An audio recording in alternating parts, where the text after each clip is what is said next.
साँझे जे भरेली दौरावा त भोरवे अर्घवा देली भोरे अर्घवा देली हो।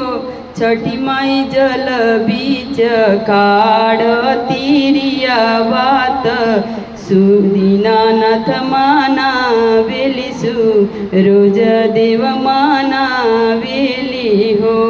छठी माई अंगना में दे तिया जोरत कोसिया बराइब नारियर चढ़ाइब हो।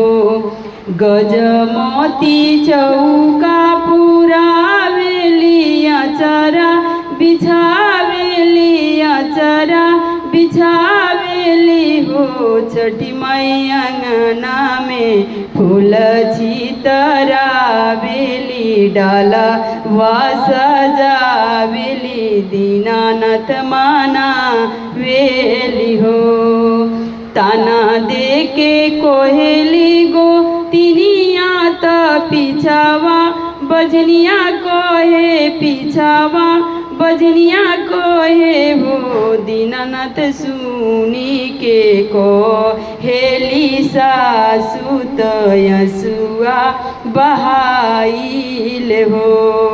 दीनानाथ सुनी सुनी कोहेली सासु त यसुआ बहाइल हो। ताना दे के कोहेली न नदिया त कोहेली बजनिया त कोहेली बजनिया नु हो। छठी माई सुनी सुनी कोहेली गोतिनिया त यसुआ बहाइले यसुआ बहाइले हो। धीरा दर ए तिरिया धीरा धर जनी तू दुखिया हवा जनी तू दुखिया हवा हो। बाजिने आजू के नवरे मोहिना माल लन तोह के दे बोल लन तोह के दे बोनु हो। तिरिया आजू के नवरे मोहिना वाला लन तोह के दे बोल लन तोह के दे बोनु हो।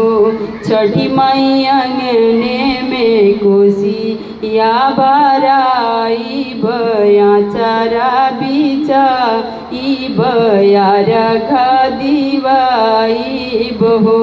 छठी माई जल बीचे हम हूँ जे खड़ होइबो सूरज देव मानाइब सूरज देव मानाइब हो।